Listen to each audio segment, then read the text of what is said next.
passed us by. Here we have a situation in which George Bush's failed offensive of 2003 has put U.S. imperialism in an even weaker situation than the one it was trying to extricate itself from through that 2003 offensive. And where is the left? Demobilized, saying nothing. So we missed these historical opportunities. And so I know it sounds like I'm going over old ground when we should be projecting what we're going to do tomorrow, but I don't think that the lessons of the great collapse of progressives of 2008, this self-initiated defeat, have been learned. And so they need to be talked about again. Now,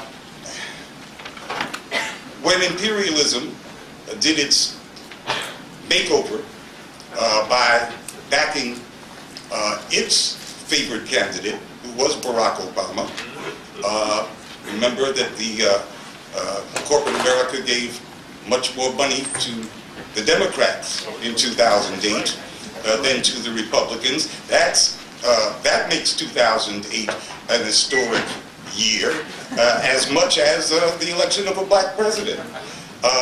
And of that corporate money that went to Democrats, Barack Obama got the bulk of that. So Barack Obama is the corporate choice for president.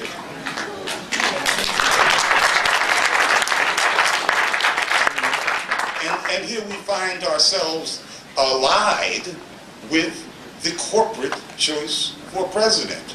And we have not really had an examination of how did that happen? How did corporate America and black America and left America all wind up on the same side? We need to examine these very recent mistakes as we make plans to go forward, tomorrow and next week. Unless we purge ourselves of whatever disorders we had going on in our heads, we're going to make similar mistakes in the future. And history is not going to give us too many more opportunities to pass out collapses of capitalism and imperial setbacks on a humongous scale. We just have been lucky. Here's another thing that happened in 2008 that I believe is far, far more significant for humankind than the election of a black corporate imperialist president. And that is the swallowing of the United States as a state, that is the governmental apparatus, whole by Wall Street only months after its collapse. What a hell of a phenomenon. They are on their backs, unable to perform the historical functions of great investment banks, which is to accumulate capital, some of which will go into productive enterprise. They no longer can do that. That's something that should go down in the history books as a benchmark of moving from one stage of development to something else. It's somebody ought to be in the British Museum, doing calculations on, what does that mean? And we kind of slipped it because we were all in the Obama craze. We're missing so much here. But that's what happened in 2008. According to the Inspector General for the TARP program, by July, the Obama administration and the Fed had made available to the financial sector $23.7 trillion, which is getting close to twice the gross domestic product of the United States. Now, I know that's not that's not an anti-war in the anti-war category of the question, but yes, it is.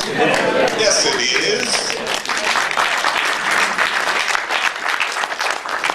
When the American state has been swallowed whole by Wall Street, when it takes almost twice the gross domestic product of the United States to shore up the ruling class, that has a direct effect on how we plan our resistance to this current imperial offensive, where the pressure points are, and where we should, the connections that we must make to the public between the war and their pocketbooks. We have to, I believe, really do some more serious work as anti-war activists on the state of the degenerate state of the capitalist economy, and make that connection quite plain to average people, because we are living in not just interesting times, but the times that will change the destiny of mankind, and we need to find ways to articulate that in our anti-war mission. And I'm out of time.